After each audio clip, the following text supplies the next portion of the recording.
내게 권리가 없겠느냐, 이 질문을 가지고 은혜를 나누기를 원합니다. 다른 어떤 서신들보다 이렇게 고린도서가 바울이 누군가, 인간 바울에 대해서 좀 잘 알게 해줘요. 그건 바울 자신이 개인적인 이야기들을 많이 하고 있고, 또 그 가운데서 바울의 성격이 좀 잘 드러나기 때문에 그렇습니다. 지금 우상의 제물 문제가 8장하고 10장에서 다루고 있어요. 9장은 그 사이에 뭔가 낀 것처럼 보이는데, 근데 1절부터 27절까지 아주 깁니다. 근데 역시 이 9장도 8장과 10장에 그 연장선에서 우리가 생각을 좀 해보셔야 됩니다. 결국 바울 자신은 어떤 음식이든 먹을 자유가 있지만 그 권리를 다 사용하지 않는다 해가지고 자신의 모범을 보여주고 있어요. 자신 안에 사례를 지금 보여주고 있는 겁니다.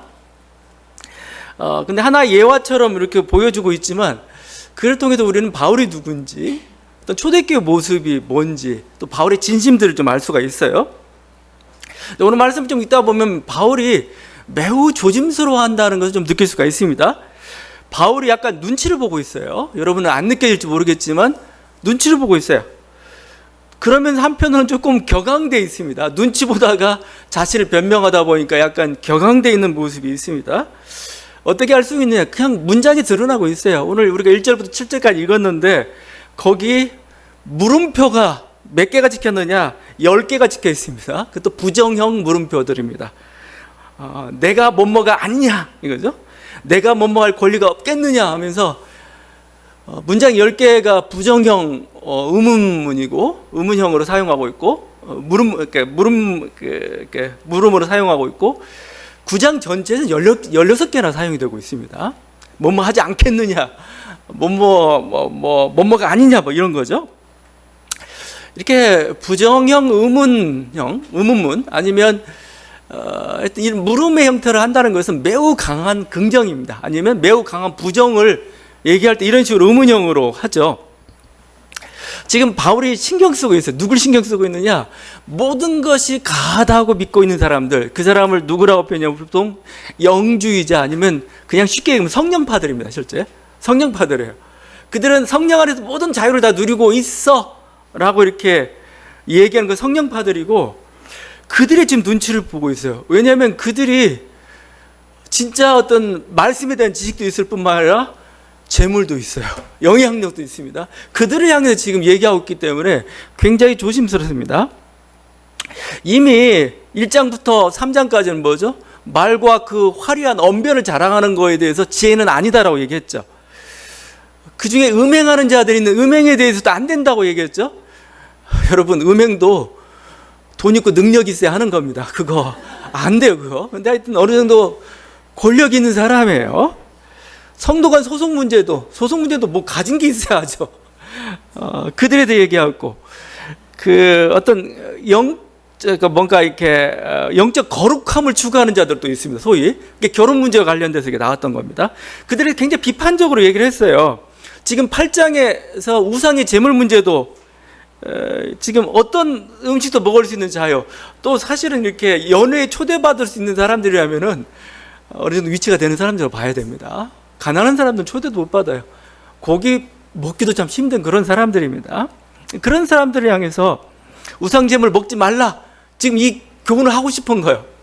아무리 그런 너희가 영적 자유가 있을지라도 먹으면 안 돼, 이렇게 얘기하고 싶은 겁니다. 그러니까 조심스러울 수밖에 없어요. 눈치를 좀 볼 수밖에 사실은 없습니다. 지금 실제 이렇게 바울이 얘기했을 때 성령파들이 반발했을 가능성이 있어요. 실제 반발했고, 그게 어떻게 알 수 있냐면 3절을 보면 알 수 있어요. 3절에 나를 비판한 자들에게 변명할 것이 이것이니, 이거예요. 나를 이미 비판한 세력들이 있어요. 지금 바울에 대해서 바울 왜 그래? 바울 이상해, 뭐 이런 식으로 자꾸 이 바울 말 들어야 돼? 꼭 이래야 돼? 이런 사람들이 생겼다는 겁니다. 그에 대해서 지금 바울은 뭐냐면 내가 변명하겠다 이렇게 나오고 있어요. 내가 이거 설명하겠다 이겁니다. 설명하겠다.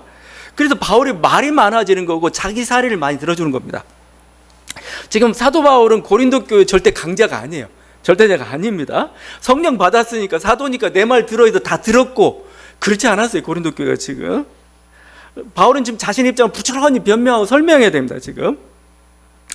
그래서 첫 번째 변명이 뭐냐? 1절이죠. 내가 자유인이 아니냐. 나도 자유인이다. 나도 자유인. 이 자유인이라는 단어는 사실은 바울이 즐겨 사용했던 용어예요. 나는 누구냐? 그리스도 안에서 그가 이렇게 어떤 구원의 놀라운 은혜들을 받았지만 여러 가지 은혜 중에서 바울이 대표적으로 얘기할 수 있는 게 자유함이었어요. 자유함. 나는 자유인이야 이거입니다. 가장 큰 선물이죠. 나는 율법으로부터 자유하게 됐죠. 세상 철학으로부터 이제 자유하게 됐습니다. 세상의 가치로부터 자유하게 됐습니다. 이제 그것들이 나를 좌지우지 못해요. 그럴 뿐만 아니라 악과 사탄과 이런 어떤 사망과 죽음이죠. 아니면 결핍, 가난이죠. 그 모든 것들도 나를 넘어뜨리지 못해요. 그런 자유함을 얻게 되었던 거죠. 오늘 말씀에서도 지금 제한받지 않고 모든 걸 먹을 수 있는 자유가 있어요. 우상의 제물도 바울은 마음껏 먹을 수가 있고 거기에 대해서 뭐라고 그 때문에 자기 믿음이 흔들리는 그런 게 전혀 없어요. 근데 바울은 진정한 자유인이 누군가를 또 얘기하고 싶은 거예요. 진정한 자유인이라고 해서 네 마음대로 하는 게 자유인이 아니야 라고 얘기하는 거죠. 네 자유 때문에 다른 사람이 실족하면 실형을 받으면 그 자유를 포기할 수 있는 거 이게 진정한 자유야 얘기하죠. 우리가 자유주의가 다 좋은 거냐? 아니 자유주의가 강자에게 자유주의는 뭐요? 약자를 누르는 힘이에요 사실은요. 그때는 강자는 자유가 제한을 당해야 됩니다 사실은요. 그래야 모든 사람이 자유로울 수가 있어요 사실은요. 그러니까 진정한 자유가 뭐냐를 지금 얘기해 주고 싶은 거예요. 두 번째 변명은 그거죠. 자신이 사도임을 얘기하면 사도. 내가 사도다. 거기 2절이죠. 내가 사도가 아니냐? 예수 우리 주를 보지 못하였느냐? 주 안에서 행한 나의 일이 너희가 아니냐?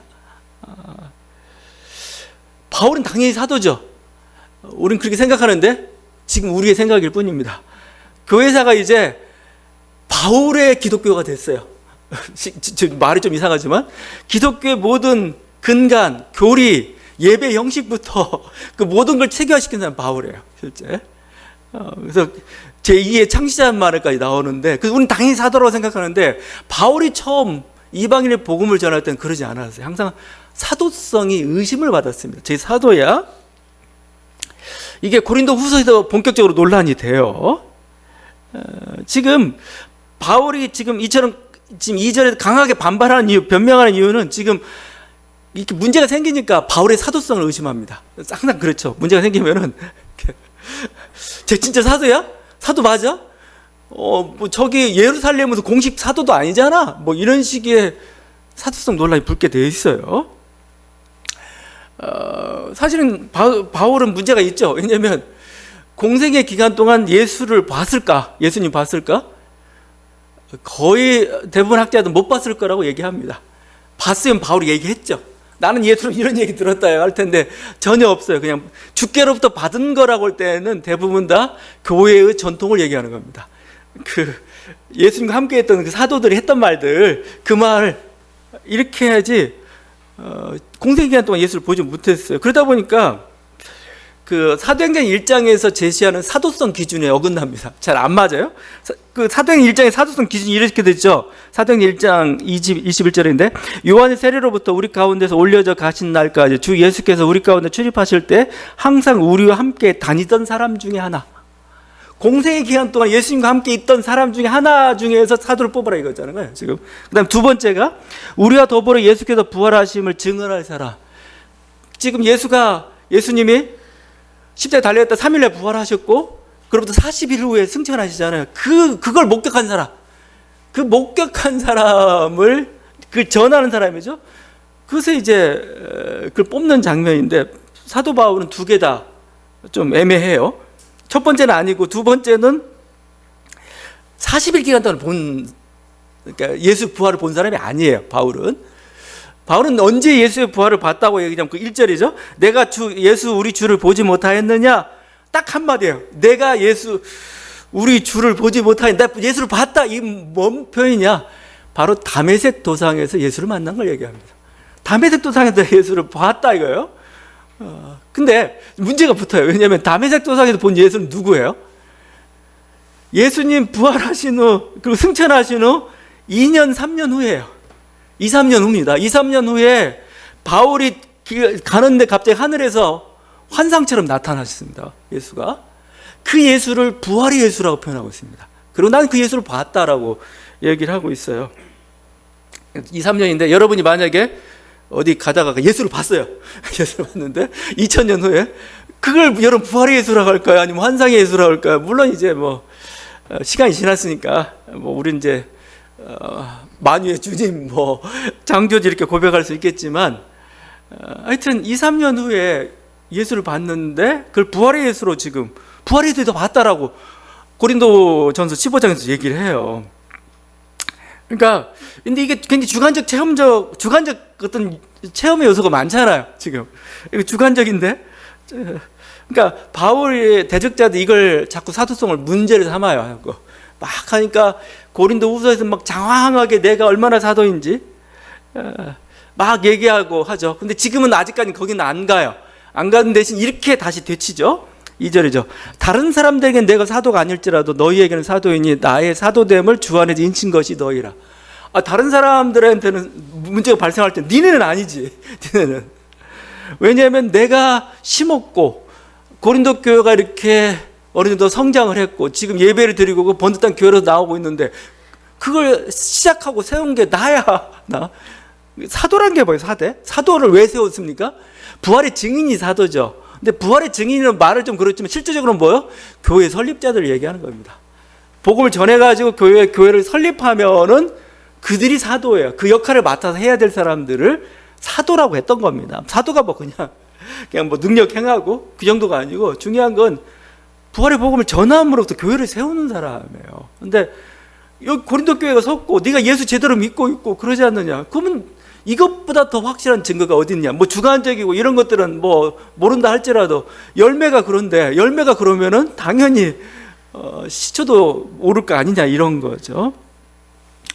그러니까 다른 건 몰라도 니네는 아니야. 이게 지금 바울이 이런 식으로 하나의 권면을 합니다. 그래서 제가 이제 나중에 보면은 이렇게 고린도서 앞에서도 나오기도 하는데 자꾸 안 되면은 내가 네 사도야. 내가 사도야. 니네 교회 설립자야. 자꾸 내 말 좀 들어. 그러니까 권위에 호소할 수밖에 없는 그런 거죠. 그만큼 고린도 교회에서 절대자는 아니에요. 절대자는 아니고 항상 그래서 변명하고 설명하고 그래서 설득해야 되는, 그래서 부지런히 설득하고 있는 그게 바로 고린도서의 그 모습입니다. 우리 좀 보면서 좀 초대교회 상황도 조금 엿보는 게 좀 필요해요. 오늘 말씀에서 짧은 말씀이지만 초대교회가 어떻게 어떤 전도가 일어나고 어떤 모습이 나타나고 있는가를 잘 보여주면, 여러분 지금 우리 뭐 사도행전을 가지고 보고 있잖아요. 근데 사도행전보다 더 앞선 게 바울의 기록입니다. 사도행전은 보통 우리가 80년, 90년대 기록됐다고 얘기를 해요. 근데 바울 서신서 50년대 기록이 됐습니다. 그래서 바울은 직접 자기가 교회를 전도하면서 초대교회 분위기를 알았던 사람이고 초대교회 사실을 전하기 때문에 직접 증언자예요. 직접 증언자. 사도행전은 역사가가 초대교회 역사를 재구성한 거라면은 사도 바울은 그 역사적 증언자예요. 실제 역사적 그 사람의 말이기 때문에 더 정확하고 또 사도행전이 빠졌던 부분들을 잘 보여주고 있어요. 5절이 그렇죠. 5절. 우리가 다른 사도들과 주의 형제들과 계보와 같이 믿음에 자매된 아내를 데리고 다닐 권리가 없겠느냐. 짤막하게 언급하고 있지만 이 다른 사도들이라고 표현합니다. 여러 사도들이 있었습니다. 근데 보통 복음서에서는 보통 12제자 이런 식으로 표현하잖아요. 근데 12제자라고 표현하기보다는 사도들로 보통 불렸습니다. 사람들이 그때 교회 설립자들이죠. 보통 이게 흩어져 가지고 이렇게 했던, 그래서 이 부활의 목격자이면서 부활의 증언자들이죠. 고린도전서 15장에서는 500여 형제까지 언급을 해요. 그러니까 사도들이 생각보다 많았습니다. 적지 않았어요. 사도라는 은사까지 있습니다. 사도라는 은사. 그럼 사도라는 은사는 뭘까? 제가 보면은 복음 전파하고 교회를 설립하는 사람들이 사도들 이렇게 불렸던 것 같아요. 이게 그 수가 제한이 되지 않았죠. 그다음 주의 형제들도 있죠. 거기 주의 형제들. 주의 형제들은 우리가 알고 있는 사람은 대표적으로 야고보와 유다죠. 야고보와 주의 형제 유다. 근데 여러분도 주의 형제라고만 알고 있지만 이거 참 규명하기 어렵습니다. 친형제인지 사촌 형제인지 이복 형제인지가 명확하게. 우리는 그냥 친형제 같자. 그래. 그러면 예수님 낳고 난 다음에 예수님의 동생들이겠네. 야고보와 유다. 근데 카톨릭은 이걸 반대합니다. 카톨릭 왜 반대할까요? 카톨릭은 마리아의 어떤 그 동정성을 굉장히 중요시 여겨요. 그러니까 예수만 낳고 계속 아이를 낳으면 안 돼. 순결해야 되기 때문에. 그래서 나온 얘기가 이복 형제다. 아니면 사촌 형제다. 이런 얘기까지 막 나와요. 물론 이제 교리가 그걸 어떻게 정할 수는 없겠지만 하여튼 주의 형제라고 할 때 형제가 누구냐? 또 사실은 문제가 되는데 저는 그것보다 오히려 하여튼 야고보 같은 사람은 실제 그 주의 형제로 불리는 사람인데 이 사람이 빠른 속도로 교회 리더십을 확보해 갑니다. 지도자가 돼요. 사도행전에 잘 나와 있죠.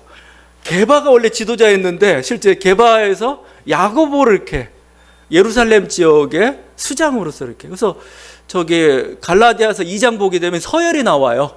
서열이 야고보와 게바와 요한 이렇게 얘기합니다. 바울이 야고보, 게바, 요한 이게 서열이에요. 1순위 야고보, 2순위 게바, 3순위 요한 이렇게. 그러니까 이런 것 보면은 그 뭐 이렇게 인간 사이는 어쩔 수 없어요. 예수님도 갑자기 친인척들이 많이 등장하기 시작했고 그 복음서에는 별로 친인척에 대해 얘기도 않고 가까이 와도 예수님은 아니다라고 얘기했는데 예수님 사후에는 회개했는지 이제 그들이 회개한 연후에 빠른 속도로 이렇게 교회를 리더십 확보해가고 있는 모습을 볼 수가 있습니다. 거기 뭐 게바도 나오죠. 게바는 뭐 복음서나 어디서나 베드로인데 역시 가장 영향력 있는 지도자. 유대 사회에서뿐만 아니고 헬라 사회 쪽에서도 이방인 쪽에서도 뭐예요? 게바가 온전한 사도로서 인정을 받고 있는 그 모습입니다. 게바 권위가 그만큼 높았답니다. 거기 나중에 보면 바나바도 나오죠. 바나바와 나만 일할 권리가 일 권리가 있느냐 그러니까 바나바도 계속해서 뭔가 권위 있는 존재로서 바울처럼 이렇게 활동을 했다는 걸 볼 수가 있습니다. 고린도 교인들이 알 정도예요. 고린도 교인들이 바나바 얘기했어요. 아니까 얘기했을 거 아니겠어요? 근데 이들이 복음을 전도할 때 보게 되면은 이들은 결혼을 했고 아내를 데리고 다녔던 것 같아요. 그 아내와 함께 했던 것으로 좀 보입니다. 거기 믿음의 자매된 아내라고 불러요. 믿음의 자매된 아내. 믿음의 자매된 아내가 있었다. 근데 그래서 이 자매된 아내가 그냥 따라다녔는지 따라다니면서 수발을 들었는지 그러니까 여러 가지 아니면 실제 같이 복음을 전했는지는 알 수가 없어요. 알 수가 없는데 하여튼 같이 그들 다녔고 동역했고 복음을 전했고 또 실제 그들에 대해서 교회가 먹을 걸 줬습니다. 챙겨준 거죠. 단순히 복음을 전하는 사람들 뿐만 아니라 그의 아내까지도 같이 이렇게 했다는 걸 볼 수가 있습니다. 그와 반면에 바울은 그렇지 않다라고 얘기를 하죠. 하여튼 사도들은 결혼이나 가정을 포기하지 않았고 부부가 함께 다니며 교회를 개척했고 개척한 교회로부터 이렇게 숙식을 이렇게 제공받았던 게 당시의 그 모습이었고 일반적인 모습이었어요. 근데 그 모습과는 다른 길을 좀 갔던 게 바울이라는 겁니다. 제가 이걸 얘기하는 이유는 바울이 정한 왜 바울이 이렇게 윤리를 얘기하고 있는지 여러분 그 이유가 더 중요해요. 왜 이렇게 해야 돼라고 얘기하는 그 이유가 더 중요하고 이게 하나님 말씀인 겁니다. 그리고 바울의 말이 다 옳은 것도 아니기도 하고 동시에 또 교회의 말이 다 옳은 것도 아니에요. 그걸 여러분들이 판단해야 되는 겁니다. 성서를 읽을 때 무조건 성서의 말씀이니까 그냥 근데 성서의 말씀 속에 서로 이렇게 어긋나는 것도 있을 때가 있습니다. 그건 여러분도 바울에 대해서 평가를 해야 됩니다. 여러분이 스스로 바울에 대해서 제가 그 칼바르트 로마서 강해가 굉장히 유명한 책이고 또 어려운 책이어서 로마서 강해 하는데 그 책을 다 읽은 사람이 몇 명 안 됩니다. 그 중에 한 명이 저예요. 근데 거기 서문에 재밌는 얘기합니다. 무슨 얘기냐면은 내가 지금 바울은 이제 칼바르트는 굉장히 자유주의적인 사람이고 보통 보수적인 그렇게 평가합니다. 신정통주의는 자유주의자라고 인정하면서 하면서 아니야 너무 머리만 쓰고 인간적이고 막 이렇게 얘기하는데 그 얘기가 뭐라고 서문에 이런 얘기냐면 자기가 말씀을 읽고 또 읽어서 뭐죠? 말씀의 핵심까지 들어가가지고 내가 바울이 돼서 얘기한다 표현해요. 또 내 말을 바울이 들어야 되고 이런 표현을 씁니다. 그러니까 이게 우리가 성경을 읽는다는 건 성경을 선포한다는 건 뭐예요? 내가 바울이 되는 겁니다. 바울이. 그 성경을 읽고 읽어서 보죠. 그 속에서 하나님 말씀 캐치해내고 그 하나님 말씀에 따라서 선포하는 거고 이 선포는 뭐예요? 바울도 들어야 돼요. 바울도. 우리가 바울이 돼서 선포하는 거고 그렇죠. 그러려면은 말씀의 상황과 여러 가지 것들을 보라는 겁니다. 그래서 우리가 그 앞에 기도하고 이렇게 나가는 거지 문자적으로 교리적으로 확정되어 있으니 그게 하나님 말씀이야 이렇게 하지 말라는 겁니다. 자, 바울은 어떤 게 이렇게 이 얘기를 하면서 자기는 사도로서의 권리, 자유로서의 권리를 다 포기했다 표현하죠. 실제 결혼하지 않았죠. 그래서 아내를 데리고 함께 다니지 않았죠. 교회로부터 숙식이나 생활비를 제공받지 않았죠. 그냥 열심히 천막 짓는 일 하면서 복음을 전해서 6절이죠. 어찌 나와 바나바만 일하지 아니할 권리가 없겠느냐. 그렇죠? 나와 바나바만 일했다는 겁니다. 어느 정도 일했느냐? 천막 짓는 일을 한 겁니다. 장막 짓는 일이죠. 종일해서 하루 종일. 그 복음 전할 시간도 없이 그냥 밤낮으로 일했다고 표현하고 밤낮으로 데살로니가 전서 같은 때 보게 되면은 근데 사실은 원래는 그런 우리가 이렇게 우리만 일해야 되느냐 그렇지 않아요. 원래는 주님도 그렇죠. 어느 집에 들어가거든 거기서 숙식 다 제공받아라. 복음 전하다가 만약에 안 받고 그렇게 영접하지 않으면 그냥 떨어버려 먼지. 그래서 주님도 인정했던 바입니다. 근데 지금 바울은 그렇지 않았단 말입니다. 이건 당연한 건데 거기 7절에 그래서 당연한 건데도 다시 설명합니다. 누가 자기 비용으로 군복무 하겠냐고. 군복무 하는데 누가 먹을 건 줘야 될 거 아니에요? 그렇지 않으면 다 누가 전쟁터로 나가겠어요? 누가 포도를 심고 그 열매를 먹지 않겠느냐? 당연히 주인은 열매를 따먹죠. 몇 개라도 어느 정도로 가고 유사시는 그거라도 먹고 살아야 됩니다. 누가 양떼를 기르고 그 양떼의 젖을 먹지 않겠느냐? 당연히 목자는 조금이라도 먹죠. 당연히 다른 게 없으면 이거라도 먹어야 됩니다. 이제 당연한 걸 얘기하죠. 어떤 이 생활비나 어떤 급료 이거에 대한 것은 다음 시간에 좀 더 자세히 좀 다룰 겁니다. 하여튼 마땅히 자기도 그냥 생활비를 지원받을 급료를 지원받을 권리가 있다. 다른 사람도 그렇게 있지만 그렇지 않았다. 자기는 자비량 선교를 했는데 그 이유가 뭐냐 이거죠. 그게 더 중요하죠. 근데 자기는 자비량 선교한 이유에 대해서 뭐냐면 결국은 다음 주에 좀 자세히 보겠지만 온전한 복음 전파 때문에 온전한 복음 때문에 했습니다. 복음이 온전하게 전파되기 위해서는 내가 너희로부터 생활 숙식을 제공받으면 안 되겠다. 바울이 평가했고 그 폐해를 안 거예요. 폐해를 뭘까요? 금주를 받게 되면 뭐예요? 자신이 사람들에게 매입니다. 지금 내가 누구한테 돈을 받았어요. 공짜로 받는 게 어디 있어요, 다들. 받은 만큼 뭘 해야 돼요, 이렇게. 그러다 보니까 복음을 자유롭게 전하기가 어려워집니다. 지금 바울이 지금 이 부유한 자들에 대해서 뭔가 강한 자들에서 강력하게 책망할 수 있는 근거가 뭐 있어요? 돈을 안 받았기 때문에 그렇습니다. 돈을 안 받았기 때문에. 그들로부터 뭔가 받았으면 그들로부터 매인다면 뭐요? 뭔가 부담스러워지고 이렇게 잘 못해요, 이걸. 근데 그게 온전한 복음입니다. 또 이건 복음은 너무나 온전하기 때문에 누가 대가를 지르는 거에 대해서 바울은 이건 복음의 은혜가 삭감이라고 봐요. 니네는 그냥 거저 받아야 돼. 이건 얼마나 소중한 건데 이거. 그냥 뭔가 돈을 얼마 지불해가지고 마치 뭔가 여기 된 대가를 지불한 거지. 그러면 은혜가 삭감되는 자기는 그걸 원하지 않는다는 겁니다. 그러니까 온전한 복음을 전하는데 방해가 되기 때문에 안 받은 거예요. 내가 이렇게는 복음 못 전하겠다. 나름대로 자기 원칙이 있는 거고, 그래서 이렇게 얘기하는 거죠. 여러분, 우리들에게도 똑같습니다. 목표가 있어요. 목표가 있는데 그걸 이루는 방법이 있습니다. 방법이 있는데 그 방법이 자꾸 목표를 이루는데 장애가 되고 안 돼요. 그러면 그 방법을 버려야 되죠.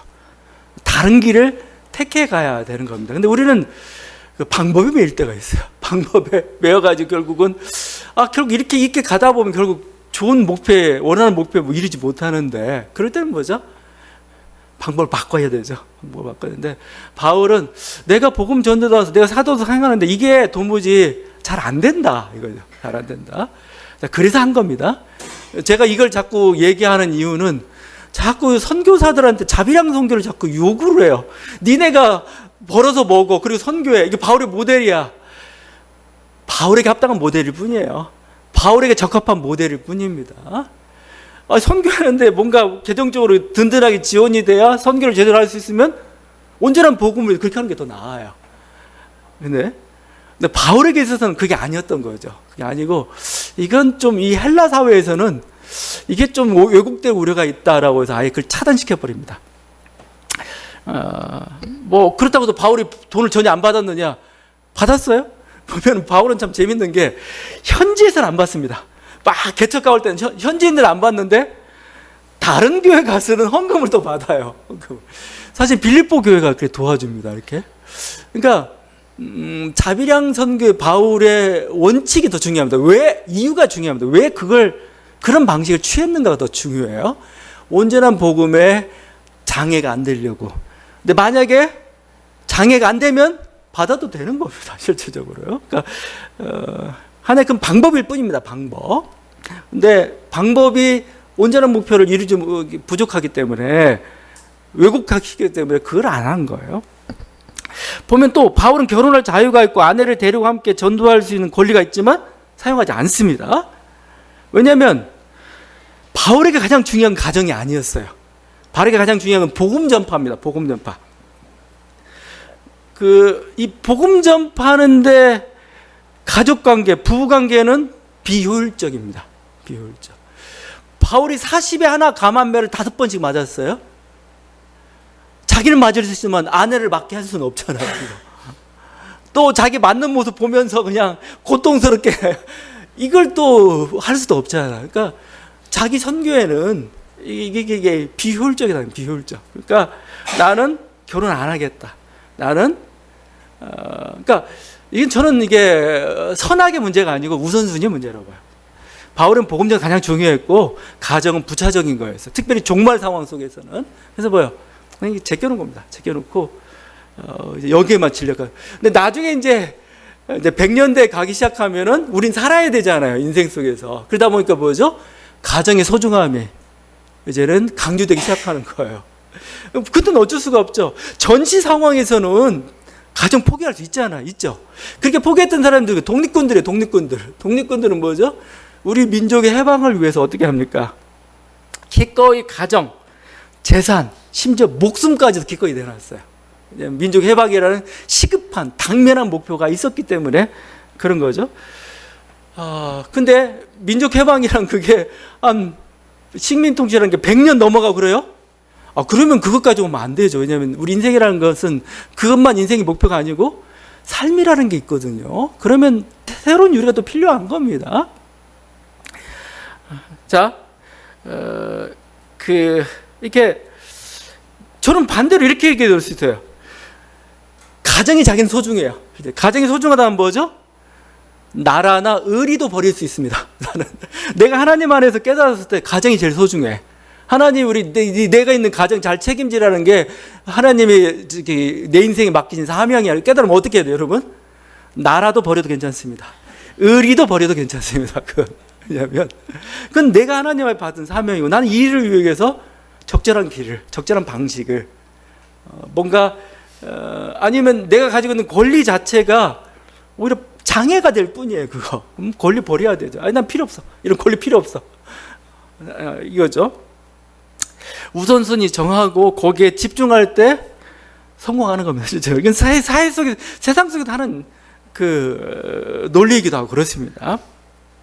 바울은 어떤 음식이든 먹을 자유가 있습니다. 근데 영원히 고기를 먹지 않겠다고 하죠.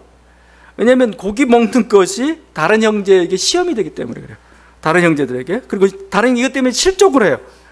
그래서 사랑이라는 덕이 더 중요한 거죠.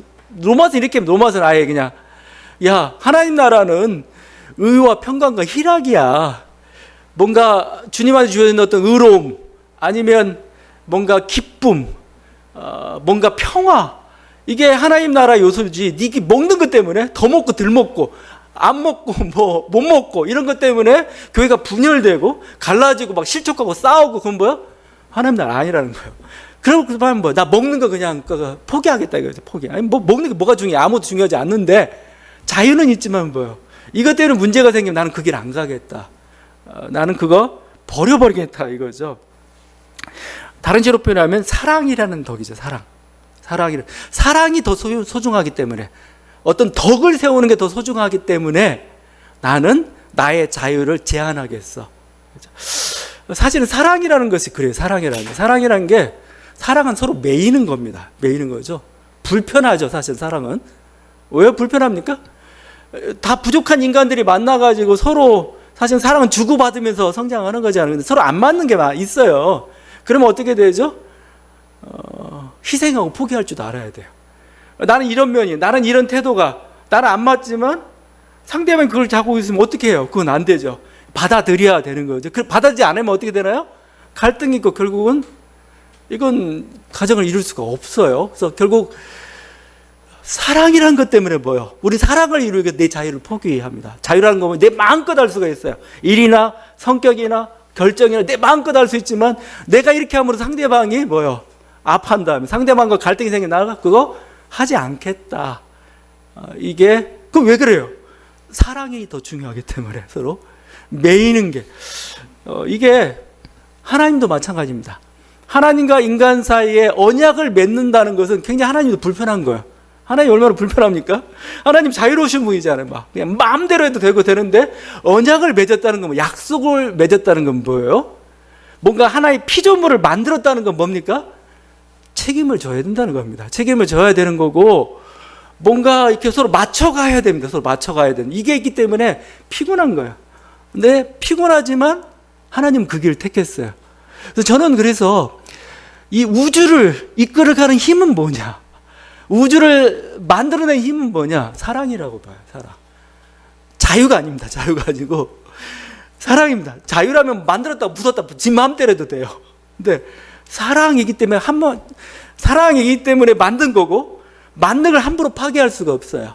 십자가가 결국은 뭡니까? 하나님이 자신의 심판의 자유를 포기한 겁니다.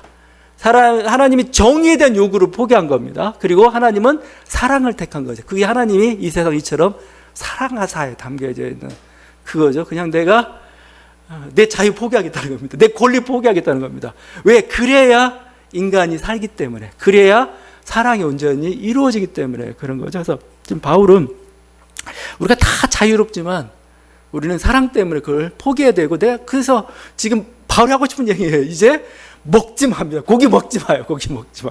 자꾸 그것 때문에 이렇게 갈등되면 아예 먹지 마. 그 얘기를 좀 하고 싶은데, 이것 때문에 막 영주의자들이 막 반발할 것 같으니까, 야, 고기가 뭐가 중요해. 사랑이 더 소유하죠. 그래서 계속 고린도전서에서 계속 반복되는 말씀이 이겁니다. 모든 것이 가하나 모든 것이 유익한 것은 아니다. 그렇죠? 모든 것이 가하나 모든 것이 덕을 세우는 것은 아니다라고 표현하고 있습니다. 여러분, 우리가 실제 유익한 것, 정말 덕을 세우는 것, 사랑을 택하며 나아가는, 그래서 뭔가 일정한 자유나 권리는 포기할 수 있는 저 여러분들에게 간절히 바랍니다. 이런 주님의 은혜가 있기를 간절히 바랍니다. 기도하시겠습니다.